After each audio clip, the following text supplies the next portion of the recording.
Hi friends, ഞാൻ ഷാലി രാധാകൃഷ്ണൻ. ഇന്ന് എൻ്റെ അനുഭവത്തിൽ എൻ്റെ അമ്മ പറഞ്ഞ ഒരു വാചകത്തെക്കുറിച്ച് പറയാനായിരുന്നു. എൻ്റെ അമ്മ ഞങ്ങൾ രണ്ട് പെൺകുട്ടികളാണ്.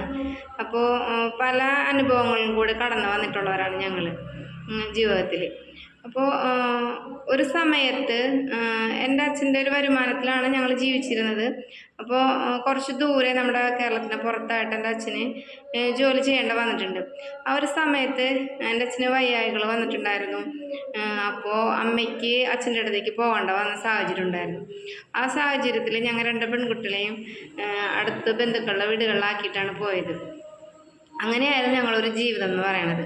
അപ്പോൾ ആ സമയത്ത് ചില ആളുകൾ ചോദിക്കും എൻ്റെ അമ്മയുടെ അടുത്ത്, രണ്ട് പെൺകുട്ടികളല്ലേ, ഇങ്ങനെയൊക്കെ ഓരോരുത്തരത്തൊക്കെ ആക്കി പോകാൻ പാടുണ്ടോ, ശ്രദ്ധിക്കേണ്ടതല്ലേ എന്നൊക്കെ ചോദിച്ചിട്ട് എൻ്റെ അമ്മയുടെ അടുത്ത് പറയാറുണ്ടായിരുന്നു. അപ്പോൾ എൻ്റെ അമ്മ പറയുന്ന ഒരു വാചകം ഞാൻ നേരത്തെ പറഞ്ഞ വാചകം എന്താണെന്ന് വെച്ചിട്ടുണ്ടെങ്കിൽ, എൻ്റെ മക്കളെ വെള്ളവും തീയും തിരിച്ചറിയിച്ചിട്ടാണ് ഞാൻ എൻ്റെ മക്കളെ വളർത്തിയിട്ടുള്ളത്. അപ്പോൾ അവർക്ക് തെറ്റുകളൊന്നും സംഭവിക്കില്ല എന്ന് പറഞ്ഞിട്ട് എൻ്റെ അമ്മ അവരോട് പറയുമായിരുന്നു. അപ്പോൾ ഞാൻ മനസ്സിലാക്കിയൊരു വിഷയം എന്ന് വെച്ചിട്ടുണ്ടെങ്കിൽ, എനിക്ക് ആ ഒരു കാര്യം അത് എങ്ങനെ അമ്മ എനിക്ക് മനസ്സിലാക്കി തന്നതെന്ന് വെച്ചിട്ടുണ്ടെങ്കിൽ, ഇപ്പോൾ ഒരു പ്രായപൂർത്തിയാകുന്ന സമയത്താണ് പിന്നീട് നമ്മൾക്ക് എന്തെങ്കിലും തെറ്റുകൾ വന്നിട്ടുണ്ടെങ്കിൽ നമ്മൾ നേരിടേണ്ടി വരുന്ന കുറച്ച് കാര്യങ്ങൾ അമ്മ തുറന്ന് സംസാരിച്ചു, തുറന്ന് പറഞ്ഞു തന്നു. അപ്പോഴാണ് ഞാനത് മനസ്സിലാക്കിയത്, ഇതാണ് അമ്മ പറഞ്ഞ വാചകത്തിൻ്റെ അർത്ഥം എന്നുള്ളത്.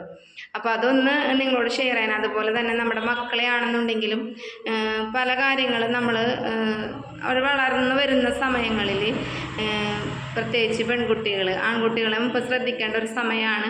അപ്പോൾ എല്ലാ കാര്യങ്ങളും അവർക്ക് ഇന്നത് ശരി തെറ്റുകൾ പറഞ്ഞ് മനസ്സിലാക്കി കൊടുത്ത് വളർത്തിക്കൊണ്ട് വന്നാൽ നല്ലതായിരിക്കും. അപ്പോൾ അതെൻ്റെ അനുഭവത്തിൽ നിന്ന് നിങ്ങളോട് പറഞ്ഞതാണ് കേട്ടോ. അപ്പോൾ താങ്ക് യു. ഞാൻ പറഞ്ഞതിൽ എന്തെങ്കിലും മനസ്സിലായിട്ടുണ്ടെന്നുണ്ടെങ്കിൽ നിങ്ങൾ ഒന്ന് കമൻറ്റ് ചെയ്തോളൂ കേട്ടോ. Okay, thank you.